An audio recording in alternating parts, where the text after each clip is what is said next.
පෝයට සිල් ගන්න ශ්‍රීමා බෝධින් වහන්සේ පහු කරලා යාපනයට එනවා. එතන සීලය නෙවෙයි අපි හාමුදුරුවෝ එතන තියෙන වෛරය. නැත්තම් පන්සල් පූජනීය ස්ථාන විශාල ප්‍රමාණයක් පහු කරලා යාපනයක තැනකට එනවා සිල් ගන්න.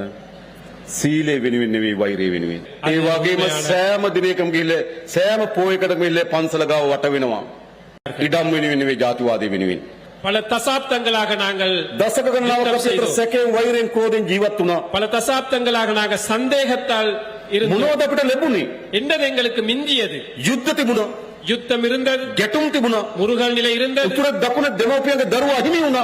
வடக்கில் தெற்கில் பிள்ளைகள் அழிந்தன. எமது பெற்றோர்கள். මොකද අවසන් ප්‍රතිඵලය?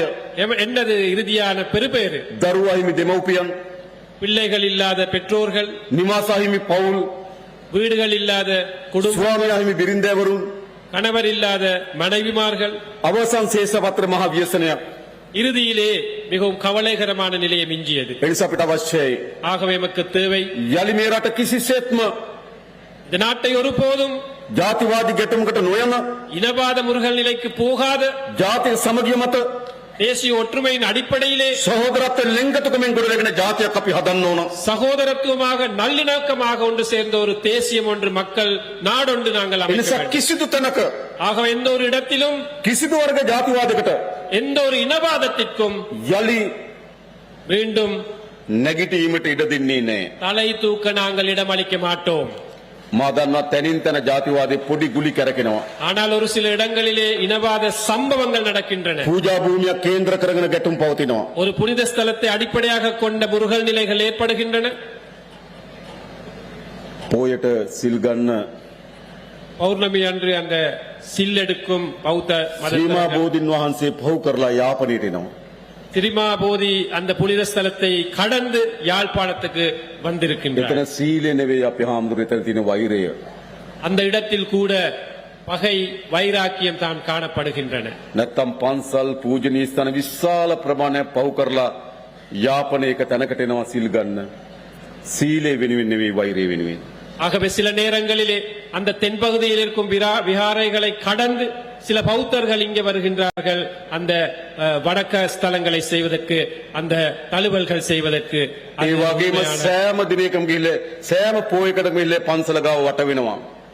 ஆகவே அனைத்து பௌர்ணமி தினமும் இங்கு இருக்கும் இந்த பன்சலையில் அல்லது விகாரையிலே ஒன்று கூடுகிறார்கள். ඉඩම් වෙනුවෙන් නෙවෙයි ජාතිවාදී වෙනුවෙන්. காணிக்காக அல்லது இனவாத அடிப்படையிலே.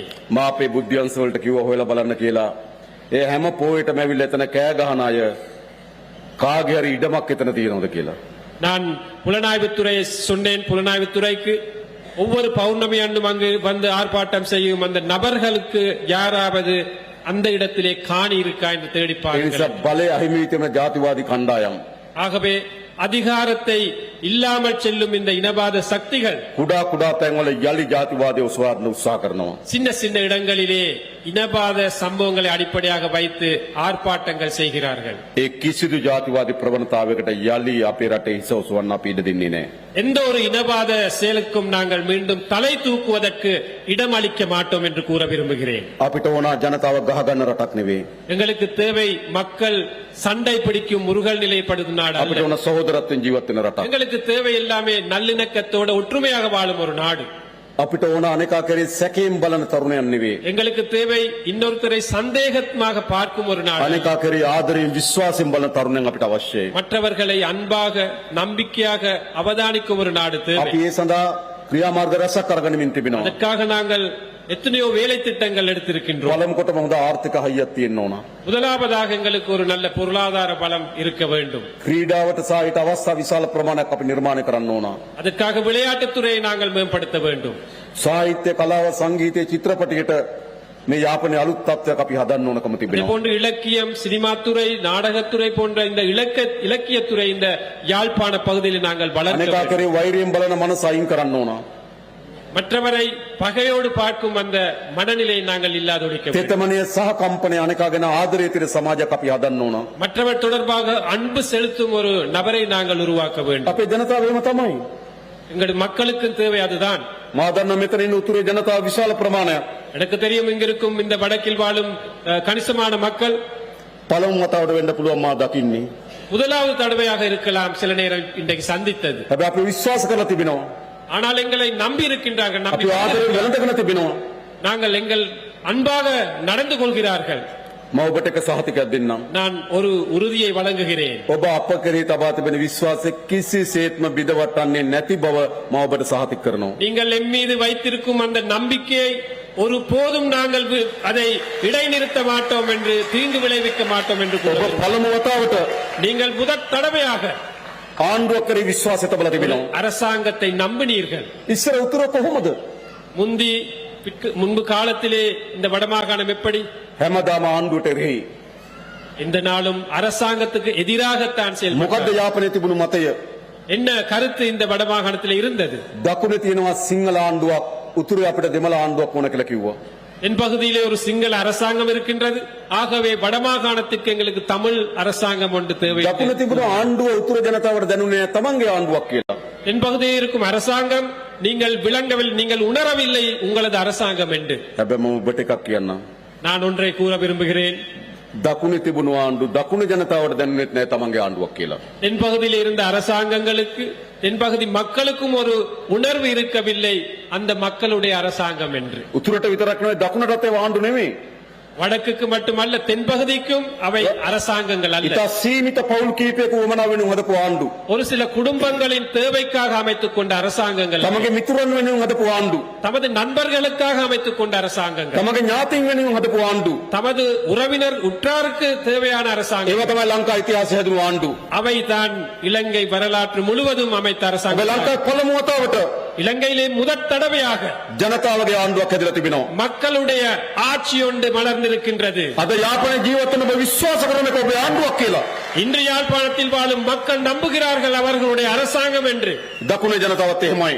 தென்பகுதி மக்களும் அப்படித்தான். ඒ නිසා පළමු වතාවට ஆகவே முதற் தடவையாக උතුර දකුණ නැගෙනහිර வடக்கு தெற்கு கிழக்கு என்ற வேறுபாடு இல்லாமல் සිංහල දෙමළ මුස්ලිම් சிங்களம் தமிழ் முஸ்லிம் සියලු දෙනාගේ ගෞරවයට ආදරයට භාජන වූ ආණ්ඩුවක් හැදලා තියෙනවා. அனைத்து மக்களுடைய மதிப்பை பெற்றுக் கொடுக்கும் அரசாங்கம் அமைந்திருக்கின்றது. ඒක තමයි වැදගත්ම හැරවුම.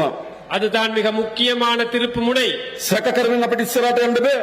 சந்தேகத்தோடு எங்களுக்கு எதிர்க்கு போக இயலாது. වෛරයෙන් ක්‍රෝධයෙන් අපිට ඉස්සරහට යන්න බෑ. பகை முரண்பாடு காரணமாக எங்களுக்கு අපි முன்னுக்கு ඉස්සරහට යන විශ්වාසය තියෙන්න ඕන. எங்களுக்கு முன்னுக்கு செல்ல வேண்டுமானால் நம்பிக்கை இருக்க வேண்டும். මා දන්නවා ඔබ අපි විශ්වාස කරනවා. எனக்கு தெரியும் நீங்கள் எங்களை நம்புகிறீர்கள். නිසා අපිට අලුත් අවස්ථාවක් ලැබිලා තිබෙනවා. ஆகவே எங்களுக்கு புதிய ஒரு சந்தர்ப்பம் கிடைத்திருக்கிறது. ලංකාවේ පළමු වතාවට இலங்கையின் முதற் தடவையாக සියලු ජනයාගේ විශ්වාසය දිනාගත්තු ආණ්ඩුවක්. அனைத்து மக்களுடைய ஆதரவு பெற்றுக்கொண்ட ஒரு அரசாங்கம். ඒ තමයි අපේ රට ගොඩනැගීමේ පදනම. அதுதான் நமது நாட்டை கட்டியெழுப்பும் அடித்தளம்.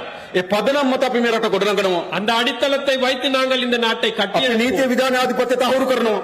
நாங்கள் இந்த மக்களுடைய அந்த உறுதியை நாங்கள் நிலைநாட்டுவோம். සිංහලද දෙමළද මුස්ලිම්ද சிங்களமா தமிழா முஸ்லிமா என்ற வேறுபாடு இல்லாமல், ධනෙ තියනවද ධනෙ නැද්ද காசு இருக்கா இல்லையா என்று பார்க்காமல், කිසිදු ભેදකින් තොරව எந்த ஒரு வேறுபாடும் இல்லாமல் හැම කෙනාටම සාධාරණව නීතිය ඉටු වෙන රටක් අපි அனைத்து ගොඩනගමින් තිබෙනවා. மக்களுக்கும் சட்டம் சரியாக இயங்கும் ஒரு நாட்டை நாங்கள் கட்டியெழுப்புவோம். ඒ අවශ්‍ය අපේ රට ගොඩනගන්න. அவை தேவை எமது நாட்டை கட்டியெழுப்ப. නීති විධාන ආධිපත්‍ය සාධාරණ ලෙස ස්ථාපිත කළ යුතුයි. இந்த சட்டத்துறையை நியாயமான முறையில் நாங்கள் நிலைநாட்ட வேண்டும்.